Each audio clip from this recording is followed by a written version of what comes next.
नारायणं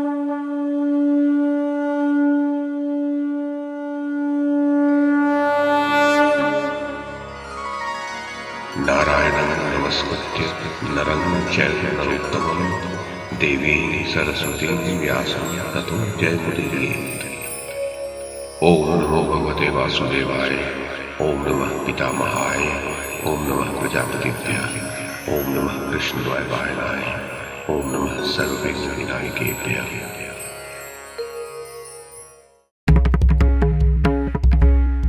नमस्कार।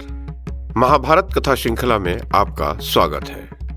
श्रीमन महर्षि वेद व्यास द्वारा रचित महाकाव्य महाभारत को एक कथा श्रृंखला के रूप में प्रस्तुत करते हुए पिछली कड़ी में मैंने मूल संस्कृत ग्रंथ के प्रथम पर्व, जो आदि पर्व के नाम से प्रसिद्ध है, उसके 7वें उपपर्व अर्थात संभव पर्व में कही गई कच्छ और देवयानी के प्रेम प्रसंग की जो कथा है उसे आपको सुनाया था। अब इस कड़ी में इसी संभव पर्व में देवयानी और शर्मिष्ठा के कलह की जो कथा कही गई है उसे मैं कमल किशोर आपको सुनाता हूं।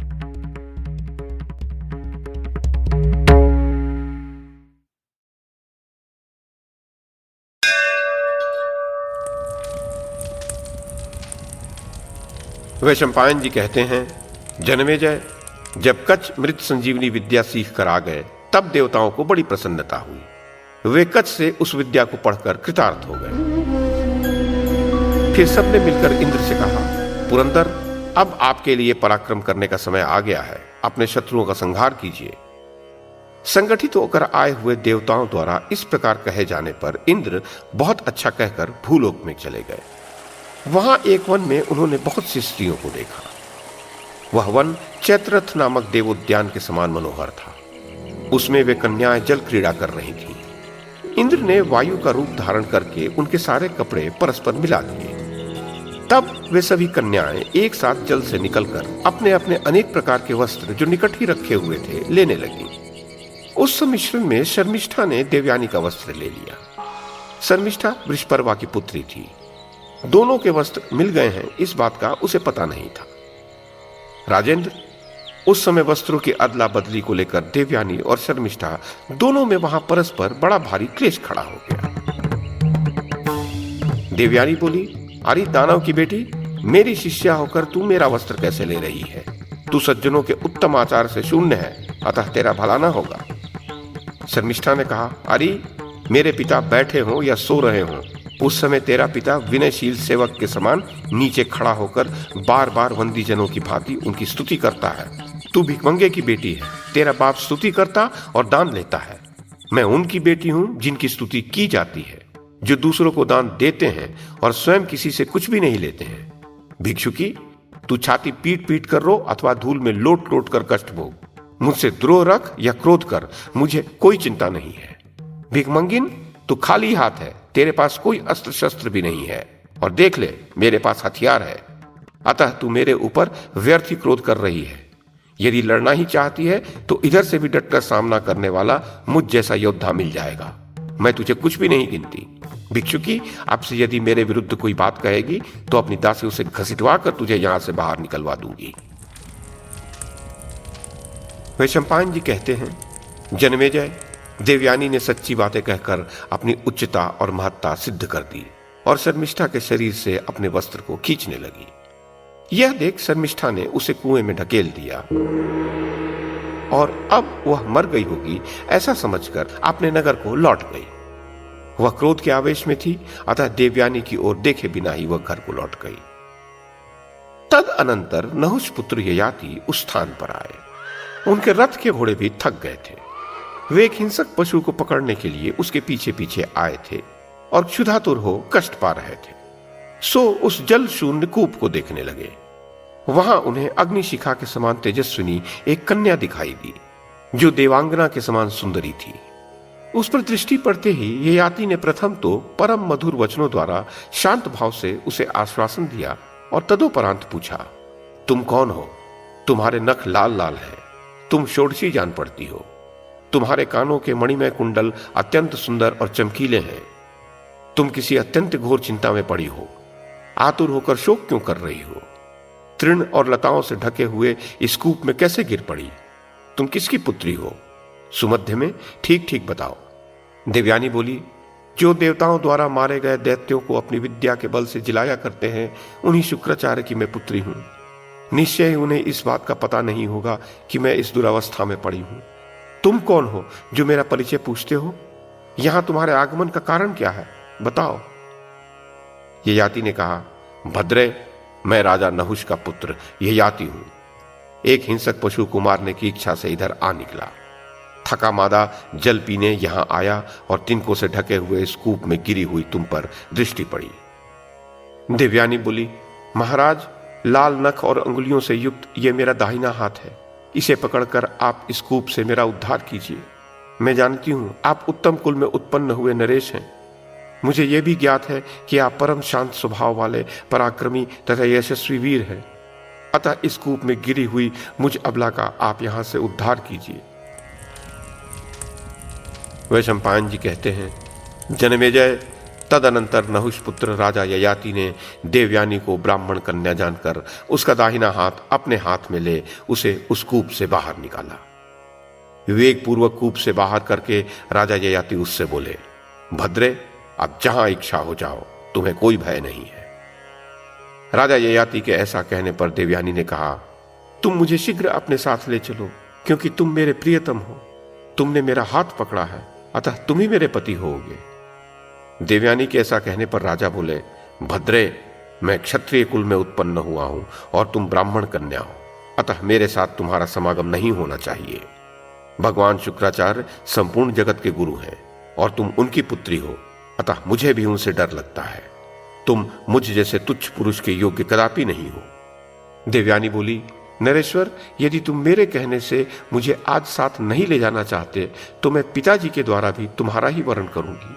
तब तुम मुझे अपने योग्य मानोगे और साथ ले जाओगे। वैशंपायन जी कहते हैं, तदनंतर देवयानी की अनुमति लेकर राजा ययाति अपने नगर को चले गए। नहुष नंदन ययाति के चले जाने पर सती साध्वी देवयानी आर्तभाव से रोती हुई कहीं किसी वृक्ष का सहारा लेकर खड़ी रही। उधर जब पुत्री के घर लौटने में विलंब हुआ तब शुक्राचार्य ने धाय से कहा, धाय, तू देवयानी को शीघ्र यहां बुला ला। उनके इतना कहते ही धाय तुरंत उसे बुलाने चली गई। जहां जहां देवयानी सखियों के साथ गई थी वहां वहां उसका पद चिन्ह खोजती हुई धाय गई और उसने पूर्वोक्त रूप से श्रम पीड़ित एवं दीन होकर रोती हुई देवयानी को देखा। तब धाय ने पूछा, भद्रे, तुम्हारी यह दशा कैसे हो गई? शीघ्र बताओ, तुम्हारे पिताजी ने तुम्हें बुलाया है। इस पर देवयानी ने धाय को अपने निकट बुलाकर शर्मिष्ठा द्वारा किए हुए अपराध को बताया। वह शोक से संतप्त हो उस धूर्णिका नामक धाय से बोली, धूर्णिके, तुम वेग पूर्वक जाओ और शीघ्र मेरे पिताजी से कह दो, अब मैं वृषपर्वा के नगर में पैर नहीं रखूंगी। वैशंपायन जी कहते हैं, जनमेजय, देवयानी की बात सुनकर धूर्णिका तुरंत असुरराज के महल में गई और वहां शुक्राचार्य को देखकर संभ्रमपूर्ण चित्त से सब कुछ बताते हुए कहा, वृषपर्वा की पुत्री शर्मिष्ठा के द्वारा देवयानी वन में मृत्यु तुल्य कर दी गई हैं। अपनी पुत्री को शर्मिष्ठा द्वारा मृत्यु तुल्य की गई सुनकर शुक्राचार्य बड़ी उतावली के साथ चल पड़े। तदनंतर वन में अपनी बेटी देवयानी को देखकर शुक्राचार्य ने दोनों भुजाओं से उठाकर उसे हृदय से लगा लिया और दुखी होकर कहा, पुत्री, सब लोग अपने ही दोष और गुणों से अशुभ या शुभ कर्मों से दुख एवं सुख में पड़ते हैं। प्रतीत होता है तुमसे कोई बुरा कर्म हो गया था जिसका फल तुम्हें इस रूप में मिला है। देवयानी बोली, पिताजी, मुझे अपने कर्मों का फल मिले या न मिले, आप मेरी बात ध्यान देकर सुनिए। वृषपर्वा की पुत्री शर्मिष्ठा ने आज मुझसे जो कुछ कहा है, क्या वह सच है? वह बोली, आप भाटों की तरह दैत्यों का गुण गाया करते हैं। देवयानी, तू स्तुति करने वाले, नित्य भीख मांगने वाले और दान लेने वाले की पुत्री है, और मैं तो उन महाराज की पुत्री हूं जिनकी तुम्हारे पिता स्तुति करते हैं, जो स्वयं दान देते हैं और लेते एक धेला भी नहीं है। वृषपर्वा की पुत्री शर्मिष्ठा ने आज मुझसे ऐसी बात कही है। कहते समय उसकी आंखें क्रोध से लाल हो रही थी। वह भारी घमंड से भरी हुई थी और उसने एक बार ही नहीं अपितु बार बार उपयुक्त बातें दोहराई हैं। तात, यदि सचमुच में स्तुति करने वाले और दान लेने वाले की पुत्री हूं तो मैं शर्मिष्ठा को अपनी सेवाओं द्वारा प्रसन्न करूंगी। यह बात मैंने अपनी सखी से कह दी थी। मेरे ऐसा कहने पर भी अत्यंत क्रोध में भरी हुई शर्मिष्ठा ने उस निर्जन वन में मुझे पकड़कर इस कूप में धकेल दिया और उसके बाद वह अपने घर चली गई। शुक्राचार्य ने कहा, देवयानी, तो स्तुति करने वाले, भीख मांगने वाले या दान लेने वाले की पुत्री नहीं है, तो उस पवित्र ब्राह्मण की पुत्री है जो किसी की स्तुति नहीं करता, अपितु जिसकी स्तुति सभी लोग करते हैं। इस बात को वृषपर्वा, देवराज इंद्र तथा राजा ययाति जानते हैं। निर्द्वंद अचिंत ब्रह्म ही मेरा ऐश्वर्य युक्त बल है। ब्रह्मा जी ने संतुष्ट होकर मुझे वरदान दिया है। उसके अनुसार इस भूतल पर, देवलोक में तथा सब प्राणियों में जो कुछ भी है, उन सब का मैं सदा सर्वदा स्वामी हूं। मैं ही प्रजाओं के हित के लिए वर्षा करता हूं और मैं ही संपूर्ण औषधियों का पोषण करता हूं। यह तुमसे सत्य कह रहा हूं। वैशंपायन जी कहते हैं, जनमेजय, देवयानी को जो विषाद में डूबकर क्रोध और ग्लानि से अत्यंत कष्ट पा रही थी, उस समय उसके पिता ने सुंदर मधुर वचनों द्वारा उसे समझाया। पुत्री, मेरी विद्या द्वंद्व रहित है, मेरा ऐश्वर्य ही उसका फल है। मुझ में दीनता, शठता, कुटिलता और अधर्मपूर्ण भाव नहीं है। देवयानी, जो मनुष्य सदा दूसरों के कठोर वचन अर्थात दूसरों द्वारा की हुई अपनी निंदा को सह लेता है, उसने इस संपूर्ण जगत पर विजय प्राप्त कर ली, ऐसा समझो। जो उभरे हुए क्रोध को घोड़े के समान वश में कर लेता है, वही सत्पुरुषों द्वारा सच्चा सारथी कहा गया है। किंतु जो मात्र बागडोर या लगाम पकड़कर लटकता रहता है, वह नहीं। देवयानी, जो उत्पन्न हुए क्रोध को अक्रोध के द्वारा अपने मन से निकाल देता है, समझ लो उसने संपूर्ण जगत को जीत लिया। जैसे सांप पुरानी केंचुल छोड़ता है, उसी प्रकार जो मनुष्य उभरने वाले क्रोध को यहाँ क्षमा द्वारा त्याग देता है, वही श्रेष्ठ पुरुष कहा गया है। जो क्रोध को रोक लेता है, निंदा सह लेता है और दूसरे के सताने पर भी दुखी नहीं होता, वही सब पुरुषार्थों का सुदृढ़ पात्र है। वह मनुष्य जो 100 वर्षों तक प्रत्येक मास में बिना किसी थकावट के निरंतर यज्ञ करता रहता है, और वह दूसरा जो किसी पर क्रोध नहीं करता, उन दोनों में क्रोध न करने वाला ही श्रेष्ठ होता है। क्रोधी के यज्ञ, दान और तप सभी निष्फल होते हैं। अतः जो क्रोध नहीं करता, उसी पुरुष के यज्ञ, तप और दान महान फल देने वाले होते हैं। जो क्रोध के वशीभूत हो जाता है, वह कभी पवित्र नहीं होता तथा तपस्या भी नहीं कर सकता। उसके द्वारा यज्ञ का अनुष्ठान भी संभव नहीं है और वह कर्म के रहस्य को भी नहीं जान पाता। इतना ही नहीं, उसके लोक और परलोक दोनों ही नष्ट हो जाते हैं। जो स्वभाव से ही क्रोधी है, उसके पुत्र, भृत्य, सुहृद, मित्र, पत्नी, धर्म और सत्य, ये सभी निश्चय ही उसे छोड़कर दूर चले जाएंगे।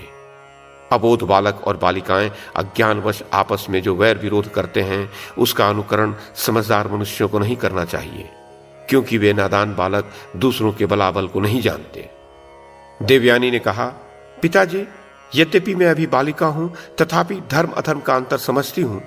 क्षमा और निंदा की सबलता और निर्बलता का भी मुझे ज्ञान है। परंतु जो शिष्य होकर भी शिष्योचित व्यवहार नहीं करता, अपना हित चाहने वाले गुरु को उसकी दृष्टि तक क्षमा नहीं करनी चाहिए। इसी कारण से इन संकीर्ण आचार विचार वाले दानवों के बीच निवास करना अब मुझे स्वीकार नहीं। जो पुरुष दूसरों के सदाचार और कुल की निंदा करते हैं, उन पापपूर्ण विचार वाले मनुष्यों में कल्याण की इच्छा वाले विद्वान पुरुष को नहीं रहना चाहिए। जो लोग आचार व्यवहार अथवा कुलीनता की प्रशंसा करते हों, उन साधु पुरुषों में ही निवास करना चाहिए और वही निवास श्रेष्ठ कहा जाता है। धनहीन मनुष्य भी यदि सदा अपने मन पर संयम रखे तो वे श्रेष्ठ हैं, और धनवान भी यदि दुराचारी तथा पापकर्मी हो तो वे चांडाल के समान हैं। जो अकारण किसी के साथ द्वेष करते हैं और दूसरों की निंदा करते रहते हैं, उनके बीच में सत्पुरुष का निवास नहीं होना चाहिए, क्योंकि पापियों के संग से मनुष्य पापात्मा हो जाता है। मनुष्य पाप अथवा पुण्य जिसमें भी आसक्त होता है, उसी में उसकी दृढ़ प्रीति हो जाती है। इस कारण से पाप कर्म में प्रीति नहीं करनी चाहिए। तात, वृषपर्वा की पुत्री शर्मिष्ठा ने जो अत्यंत भयंकर दुर्वचन कहा है, वह मेरे हृदय को मथ रहा है। ठीक उसी तरह जैसे अग्नि प्रकट करने की इच्छा वाला पुरुष अग्नि काष्ठ का मंथन करता है। इससे बढ़कर महान दुख की बात मैं अपने लिए तीनों लोकों में और कुछ नहीं मानती हूं। इसमें संदेह नहीं कि कटु वचन मर्म स्थलों को विदीर्ण करने वाला होता है। कटुवादी मनुष्यों से उनके सगे संबंधी और मित्र भी प्रेम नहीं करते। जो श्रीहीन होकर शत्रुओं की चमकती हुई लक्ष्मी की उपासना करता है, उस मनुष्य का तो मर जाना ही अच्छा है, ऐसा विद्वान पुरुष अनुभव करते हैं। नीच पुरुषों के संग से मनुष्य धीरे धीरे अपमानित हो जाता है। मुख से जो कटु वचन रूपी बाण छूटते हैं, उनसे आहत होकर मनुष्य रात दिन शोक में डूबा रहता है। शस्त्र, विष और अग्नि से प्राप्त होने वाला दुख शनैः शनैः अनुभव में आता है। परंतु कटु वचन तत्काल ही अत्यंत कष्ट देने वाला लगता है। अतः विद्वान पुरुष को चाहिए कि वह दूसरों पर वाग बाण न छोड़े। बाण से बिंधा हुआ वृक्ष और फरसे से काटा हुआ जंगल फिर पनप जाता है, परंतु वाणी द्वारा जो भयानक कटु वचन निकलता है उससे आहत हुए हृदय का घाव फिर नहीं भरता। वैशंपायन जी कहते हैं, जन्मेजय, देवयानी की बात सुनकर भृगु श्रेष्ठ शुक्राचार्य बड़े क्रोध में भरकर वृषपर्वा के समीप गए। वह राज सिंहासन पर बैठा हुआ था। शुक्राचार्य जी ने बिना कुछ सोचे समझे उससे इस प्रकार कहना आरंभ किया, राजन, जो अधर्म किया जाता है उसका फल तुरंत नहीं मिलता। जैसे गाय की सेवा करने पर धीरे धीरे कुछ काल के बाद वह ब्याती और दूध देती है, अथवा धरती को जोत बोकर बीज डालने से कुछ काल के बाद ही पौधा उगता और यथा समय फल देता है, उसी प्रकार किया जाने वाला अधर्म धीरे धीरे कर्ता की जड़ काटता है। यदि वह पाप से उपार्जित द्रव्य का दुष्परिणाम अपने ऊपर दिखाई नहीं देता तो उस अन्यायोपार्जित द्रव्य का उपभोग करने के कारण पुत्रों अथवा नाती पोतों पर अवश्य प्रकट होता है। जैसे खाया हुआ गरिष्ठ अन्न तुरंत नहीं तो कुछ देर बाद अवश्य ही पेट में उपद्रव करता है, उसी प्रकार किया हुआ पाप भी निश्चय ही अपना फल देता है। राजन, अंगिरा के पौत्र कच्छ विशुद्ध ब्राह्मण हैं। वे स्वाध्याय परायण, हितैषी, क्षमावान और जितेंद्रिय हैं। स्वभाव से ही निष्पाप और धर्मज्ञ हैं तथा उन दिनों मेरे घर में रहकर निरंतर मेरी सेवा में संलग्न थे, परंतु तुमने बार बार उनका वध करवाया था। वृषपर्वन, ध्यान देकर मेरी यह बात सुन लो। तुम्हारे द्वारा पहले वध के अयोग्य ब्राह्मण का वध किया गया है और अब मेरी पुत्री देवयानी का भी वध करने के लिए उसे कूप में ढकेला गया है। इन दोनों हत्याओं के कारण मैं तुमको और तुम्हारे भाई बंधुओं को त्याग दूंगा। तुम्हारे राज्य में और तुम्हारे साथ मैं एक क्षण भी नहीं ठहरूंगा। दैत्यराज, बड़े आश्चर्य की बात है कि तुमने मुझे मिथ्यावादी समझ लिया, तभी तो तुम अपने इस दोष को दूर नहीं करते और लापरवाही दिखाते हो। वृषपर्वा बोले, ब्राह्मण, यदि मैं शर्मिष्ठा से देवयानी को पिटवाता या तिरस्कृत करवाता हूं तो इस पाप से मुझे सद्गति न मिले। भृगुनंदन, आप पर अधर्म या मिथ्या भाषण का दोष मैंने कभी लगाया हो ऐसा मुझे स्मरण नहीं।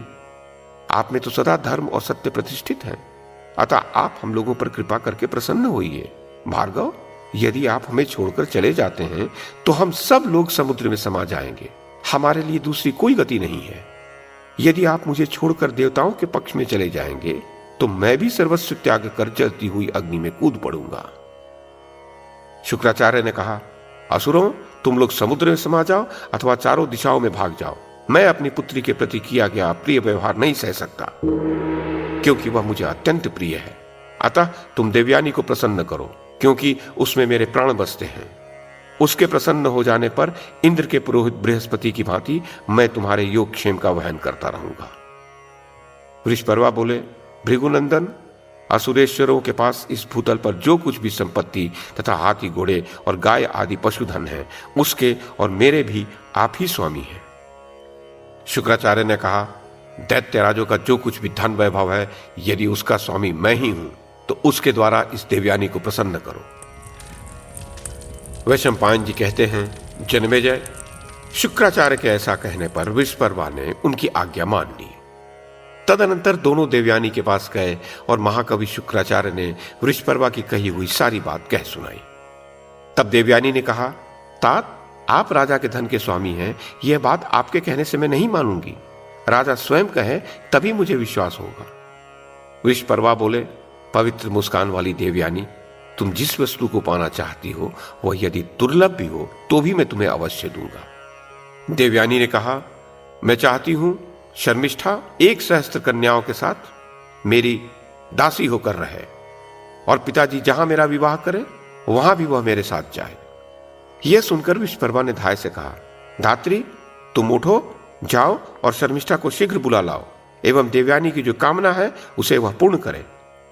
मनुष्य को चाहिए कि कुल के हित के लिए एक मनुष्य को त्याग दे, गांव के भले के लिए एक कुल को छोड़ दे, जनपद के लिए एक गांव की उपेक्षा कर दे और आत्म कल्याण के लिए सारी पृथ्वी को त्याग दे।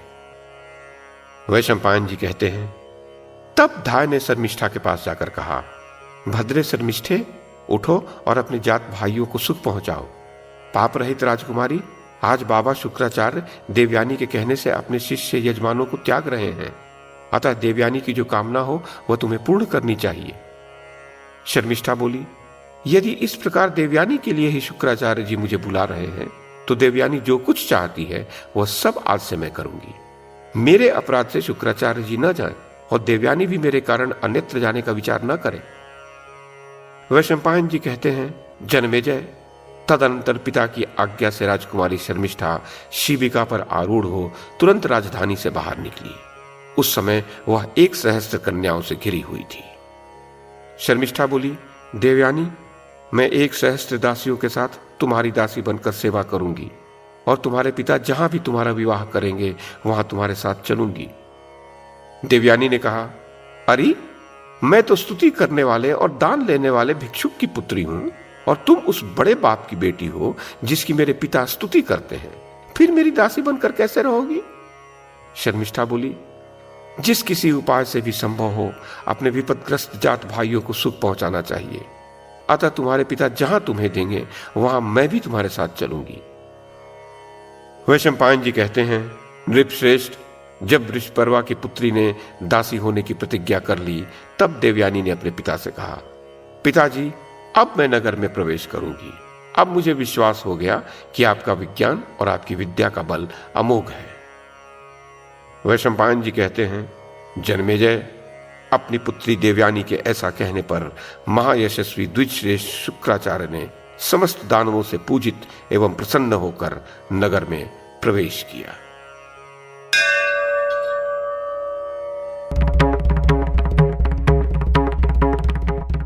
तो ये थी आदि पर्व के 7वें उपपर्व अर्थात संभव पर्व में कही गई देवयानी और शर्मिष्ठा के कलह की कथा। इस कड़ी में बस इतना ही। अगली कड़ी में इससे आगे की कथा सुनाऊंगा। YouTube के माध्यम से महाभारत की कथा को एक श्रृंखला के रूप में प्रस्तुत करने का हमारा ये प्रयास यदि आपको सराहनीय लगा हो तो कृपया इस कड़ी को लाइक और शेयर करें, चैनल को सब्सक्राइब करें और बेल आइकन को दबाएं। साथ में अन्य लोगों को भी देखने के लिए प्रेरित करें। धन्यवाद और नमस्कार।